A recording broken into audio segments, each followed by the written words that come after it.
আসসালামু আলাইকুম রহমতুল্লাহি ওবরাকাতুহু। সম্মানিত দর্শক, শ্রোতা ভাই বোন, আজ আপনাদের সম্মুখে অত্যন্ত একটি গুরুত্বপূর্ণ বিষয় নিয়ে হাজির হয়েছি।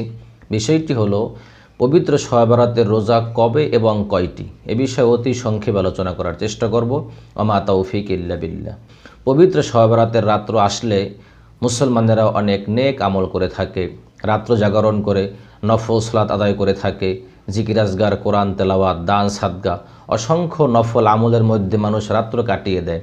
তো পবিত্র শবে বরাতে আপনি কয়টি রোজা রাখবেন, এই বিষয়ে অনেকের মনেই প্রশ্ন জাগতে পারে যে আমরা মূলত শবে বরাতে কয়টি রোজা পালন করব।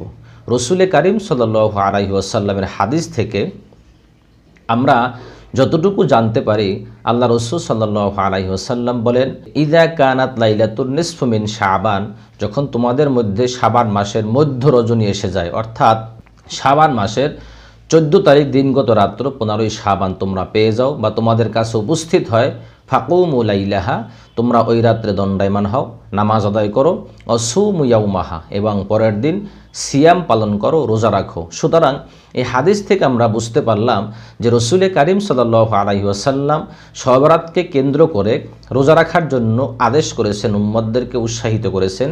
আর শবে বরাতের জন্য মূলত রোজা হলো একটি, সেটি হলো 15ই শাবান, অর্থাৎ 14ই শাবান দিনগত রাত্রে আপনারা সাহারি খাবেন, 15ই শাবান আপনারা রোজা পালন করবেন। তো সেই হিসাবে 2025 সালে ফেব্রুয়ারি মাসের 14ই ফেব্রুয়ারি রোজ শুক্রবার দিনগত রাত্রে আপনারা সাহারি খাবেন, পরের দিন শনিবার 15ই ফেব্রুয়ারি আপনারা রোজা পালন করবেন। তবে হ্যাঁ, যদি কেউ 3টি রোজা রাখতে চান, যেহেতু চন্দ্র মাসের প্রত্যেক 13, 14 এবং 15 তারিখে রসুল করিম সাল্লাল্লাহু আলাইহি ওয়াসাল্লাম রোজা পালন করতেন, আর এই 3 দিন রোজা রাখা সুন্নাত।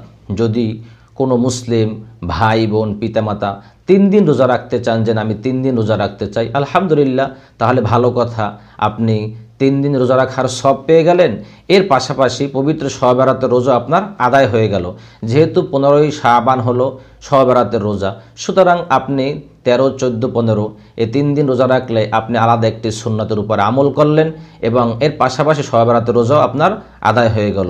আর যদি কেউ বলেন যে আমি 2টি রোজা রাখতে চাই, মূলত নফল রোজা 2টি, 1টি, 5টি, 10টি, যখন যার যেরকম মনে চায় সে সেরকম রাখতে পারে, রাখা যাবে না এমনটা না।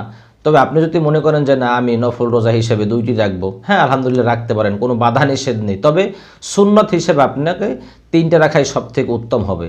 আর শবে বরাতকে উদ্দেশ্য করেই যদি আপনি বলেন যে না 3টি শবে বরাতের জন্যই রাখতে হবে, তাহলে এটি একটি গোঁরামি হবে, বিভ্রান্তমূলক কথা হবে। যেহেতু শবে বরাতকে উদ্দেশ্য করে রোজা হলো একটি, রাসূলুল্লাহ বলছেন অসুমু ইয়াউমাহা, তোমরা পরের দিন রোজা রাখো। সুতরাং শবে বরাতকে কেন্দ্র করে রোজা হলো একটি, 3টিও নয়, 2টিও নয়। তবে নফল হিসাবে আপনি যে কয়টি রাখতে চান সে কয়টি রাখতে পারেন, এতে কোনো বাধা নিষেধ নেই। আল্লাহ তাআলা সকলকে সঠিক বুঝদান করুন। আসসালামু আলাইকুম ওয়া রাহমাতুল্লাহি ওয়া বারাকাতুহু।